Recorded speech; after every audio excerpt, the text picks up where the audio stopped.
성년이 된 자식을 아직도 놓지 못하는 부모에게. 안녕하세요. 마리옹기입니다. 오늘 여러분과 나누고 싶은 이야기는 사랑이라는 이름으로 아직 손을 놓지 못한 우리 부모님들의 불안한 진심에 관한 이야기입니다. 성년이 된 자녀를 둔 부모님이라면 아마 이런 경험 한 번쯤 있으실 겁니다. 분명 주민등록증을 발급받은 지 한참 지났고 어느덧 30을 바라보는 나이인데도 현관문을 열고 들어오는 자식을 바라보며 여전히 밥은 먹었니? 오늘 날씨 추운데 옷은 따뜻하게 입었어? 라는 말이 먼저 나갑니다. 우리 눈에는 여전히 서툴기만 한 어린아이처럼 보이죠. 그래서 자꾸만 손을 잡아주고 싶어집니다.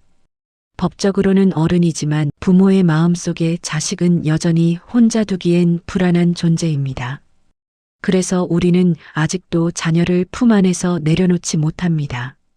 혹시 넘어질까, 상처받진 않을까, 이 세상에 혼자 남겨진 것처럼 인생의 쓴맛을 볼까봐 한 발 앞서 결정해주고 말해주고 대신 책임지려 합니다. 그 순간 자식의 삶은 조금씩 아이의 손을 떠나 부모의 불안 위에 조심스럽게 올려지게 됩니다.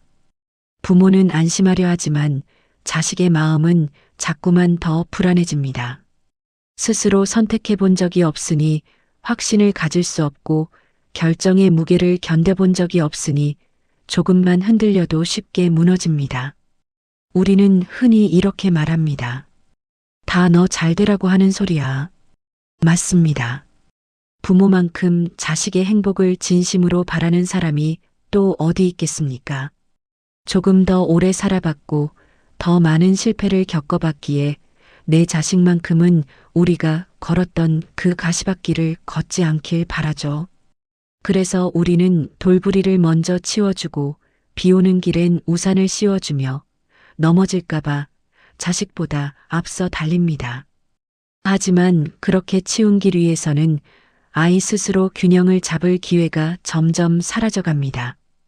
넘어지며 배우는 대신 조심하며 버티는 법을 먼저 익히게 되고 그 결과 자식은 자신의 발로 서는 감각을 늦게 배워가게 됩니다. 지금은 연애보다 자기 개발에 집중해야 할 때라고 우리는 말합니다. 그 말은 자식을 위한 조언처럼 들리지만 사실 부모님의 뼈아픈 경험에서 나온 소중한 지혜입니다. 그래서 중요한 결정의 순간마다 우리는 은근슬쩍 혹은 아주 강하게 부모의 생각을 자식의 삶에 투영합니다. 그 과정에서 아이의 목소리는 점점 작아지고 자식의 인생은 내가 원하는 삶이 아니라 부모가 안심하는 삶을 향해 조용히 방향을 틀게 됩니다. 선택하지 않아도 되는 삶은 편해 보이지만 그만큼 자기 삶이라는 감각도 희미해지기 마련이니까요. 그러다 자기 기준보다 부모의 기준을 먼저 떠올리고 무언가를 결정할 때마다 마음속으로 허락을 구하게 됩니다. 그렇게 자식은 자신의 삶을 살아가면서도 누군가의 눈치를 벗어나지 못한 채 어른이 됩니다. 겉으로는 성인이 되었지만 마음속에서는 아직도 이렇게 해도 될까 묻는 아이로 남아 있습니다.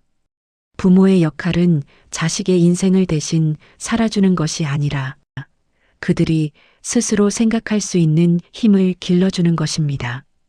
하지만 우리는 냉혹한 세상에서 그들이 스스로 근육을 키울 기회를 뺏어버린 건지도 모릅니다. 사실 우리가 자식을 놓지 못하는 진짜 이유는 우리 스스로가 너무 불안하기 때문입니다.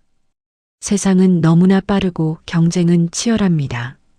지금 여기서 조금만 삐끗하면 영영 도태될지 모른다는 그 공포가 부모를 조급하게 만듭니다. 그래서 더 정확한 길, 더 안전한 정답만을 제시하려 애씁니다. 하지만 부모가 대신 결정해주면 해줄수록 부모도 아이도 함께 불안해집니다. 부모는 이게 정말 아이를 위한 걸까를 끊임없이 확인하게 되고 자식 역시 내가 혼자서 할 수 있을까라는 의문을 내려놓지 못합니다. 그러다 보니 부모는 내가 이만큼 해줬는데 왜 아직도 제 앞가림을 못할까? 애가 타고 자식은 내 인생인데 왜 나는 아직도 스스로 결정하지 못할까 하며 자신을 자책하게 됩니다. 20대는 완벽해지는 시기가 아닙니다. 오히려 마음껏 틀려도 되는 나이고 실컷 헤매도 되는 시간입니다. 잘못된 선택을 하더라도 다시 돌아올 수 있는 회복 탄력성을 배우는 가장 소중한 연습 기간입니다. 그런데 우리는 그 시간을 절대로 실패하면 안 되는 시간으로 못 박아 버렸습니다. 그래서 자식의 선택 앞에 늘 정답을 세워두고 그 길에서 벗어나면 불안부터 먼저 느끼게 했습니다. 실수는 경험이 되기 전에 경고가 되었고 도전은 배움이 되기 전에 위험한 선택이 되어버렸습니다. 그렇게 자식의 시간은 자라기보다 아이의 내면에 스스로를 믿지 못하게 만드는 씨앗으로 남았습니다. 이제는 지켜주려는 사랑에서 믿어주는 사랑으로 조금씩 방향을 바꿔야 할 때인지도 모릅니다. 자식의 인생을 대신 살아줄 수 없다는 걸 알기에 답을 알려주기보다 스스로 찾게 기다리는 시간. 부모로서 더 많이 도와주는 기술이 아니라 조금씩 물러나는 연습을 해야 할 때입니다. 조언은 하되 결정은 자식의 몫으로 남겨두어야 합니다. 걱정은 하되 자식의 선택을 끝까지 존중해 주어야 합니다. 넘어져도 괜찮다는 안도감. 비틀거릴 수도 있고 잠시 멈춰 설 수도 있지만 그 모든 순간이 자식의 것이 되는 길입니다. 독일의 문호 괴테는 말했습니다. 자녀에게 줄 수 있는 가장 큰 두 가지 유산은 뿌리와 날개다. 지금까지 자식이 단단히 설 수 있는 뿌리를 만들어 주셨다면 이제는 그 아이가 자신의 하늘을 날 수 있도록 날개를 펼칠 공간을 주어야 합니다. 우리는 더 이상 바람의 방향까지 대신 정해주는 사람이 아니라 혹여 바람이 거세질 때 돌아올 수 있는 자리를 지켜주는 사람이 되어야 합니다. 멀어지는 뒷모습을 보며 괜히 마음이 철렁 내려앉아도 그 불안을 붙잡기보다 자식을 믿는 쪽을 선택하는 것. 그 선택이 부모가 어른으로서 마지막으로 배워야 할 사랑의 방식일지도 모릅니다. 물러나는 것은 방치가 아니고 포기도 아닙니다. 오히려 내 자식을 한 명의 독립된 인격체로 인정하는 사랑입니다. 오늘 말이 옮기는 사랑과 불안 사이에서 고군분투하는 모든 부모님께 이 말을 건네고 싶습니다.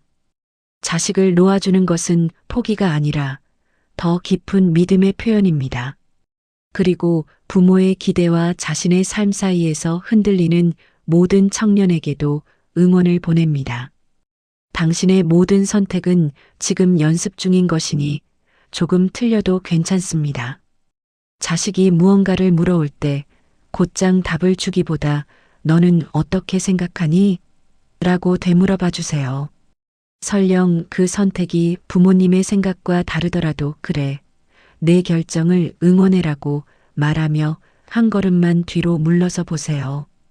그 한 걸음의 거리가 자식을 비로소 어른으로 만들고 여러분을 불안에서 자유롭게 해줄 것입니다. 오늘도 당신의 마음속에 조용히 온기가 깃들길 바랍니다. 지금까지 마리온기였습니다. 감사합니다.